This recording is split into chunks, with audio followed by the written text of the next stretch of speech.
झारखंड में विधानसभा चुनाव का राजनीतिक बिगुल बज चुका है और इसी के साथ 5 से 6 सीटों पर नामों का भी ऐलान हो गया है। विधानसभा चुनाव में बीजेपी की रणनीति और दिशा क्या होगी, यह बहुत हद तक बीजेपी के चुनाव प्रभारी हेमंत बिस्व शर्मा के रांची दौरे से साफ हो गया है। 29 जून को एक दिवसीय रांची दौरे पर पहुंचे हेमंत बिस्व शर्मा की पार्टी ने आदिवासी नेताओं के साथ जो मुलाकात की, उससे जो तस्वीरें सामने आई है उससे साफ हो गया है कि बीजेपी अब राज्य की 26% आदिवासी वोटों को अपना बनाना चाहती है। दरअसल हेमंत बिस्व शर्मा ने रांची दौरे के दौरान बीजेपी के जिन ट्राइबल नेताओं के साथ मुलाकात की, उन सभी नेताओं को झारखंड विधानसभा में चुनाव लड़ने के लिए उतारा जा सकता है। इस लिस्ट में अगर आप अरुण उरांव को छोड़ दें तो चाहे वह अर्जुन मुंडा हो या फिर सुदर्शन भगत, गीता कोड़ा, सीता सोरेन या फिर समीर उरांव, इन तमाम नेताओं को लोकसभा चुनाव में हार का मुंह देखना पड़ा। लेकिन झारखंड में ये सभी पार्टी के लिए बड़े आदिवासी नेताओं में से एक है।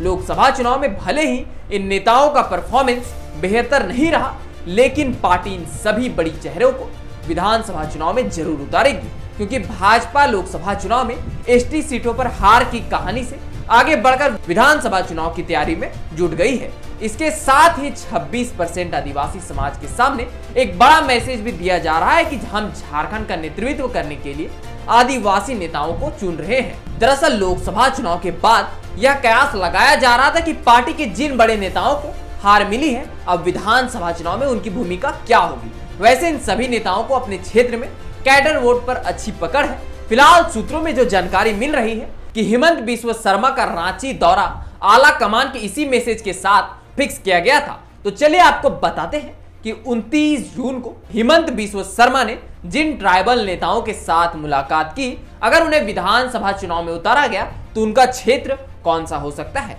समीर उरांव को गुमला विधानसभा क्षेत्र दिया जा सकता है, सुदर्शन भगत को लोहरदगा विधानसभा से उतारा जा सकता है, अर्जुन मुंडा को खरसावा विधानसभा क्षेत्र से उतारने की तैयारी है, गीता कोड़ा को जगन्नाथपुर विधानसभा क्षेत्र से उतारने की तैयारी हो चुकी है। वहीं हेमंत सोरेन की भाभी सीता सोरेन को या उनकी बड़ी बेटी जयश्री को जामा विधानसभा सीट से उतारने की तैयारी है। यानी कि सीता सोरेन या उनकी बेटी जयश्री दोनों में से किसी एक को जामा विधानसभा सीट दिया जा सकता है।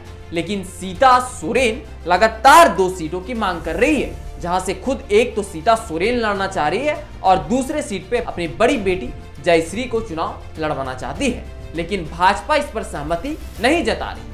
ऐसे में यह भी देखना दिलचस्प होगा कि जिस प्रकार सीता सोरेन लोकसभा चुनाव हारने के बाद भाजपा के कई बड़े नेताओं पर गंभीर आरोप लगाई थी, तो क्या उसी प्रकार अगर विधानसभा चुनाव में भाजपा इन्हें 2 सीटें नहीं देती है तो क्या सीता सोरेन फिर से भाजपा के खिलाफ मोर्चा खोल देगी? यह भी एक बड़ा सवाल है, क्योंकि भाजपा के पास सीटों की कमी हो रही है। क्योंकि इस बार भाजपा अपनी जीती हुई लोकसभा सीटें भी हार गई और हारे हुए प्रत्याशी फिर से विधानसभा चुनाव में अपनी किस्मत आजमा रहे हैं। ऐसे में लोकसभा प्रत्याशियों को भी भाजपा को विधानसभा की सीट देनी पड़ रही है। ऐसे में भाजपा इस बार किसी भी प्रकार का दाव नहीं खेलना चाह रही है, यानी कि वह सभी टॉप लीडरों को एसटी सीटों पर उतारना चाह रही है। ऐसे में जयश्री को टिकट मिलना नामुमकिन सा लग रहा है। अब आगे ही देखना होगा कि क्या बीजेपी सीता सोरेन की बेटी को टिकट देती है या फिर सीता सोरेन को अपनी पुरानी जामा सीट पर ही संतोष करना होगा।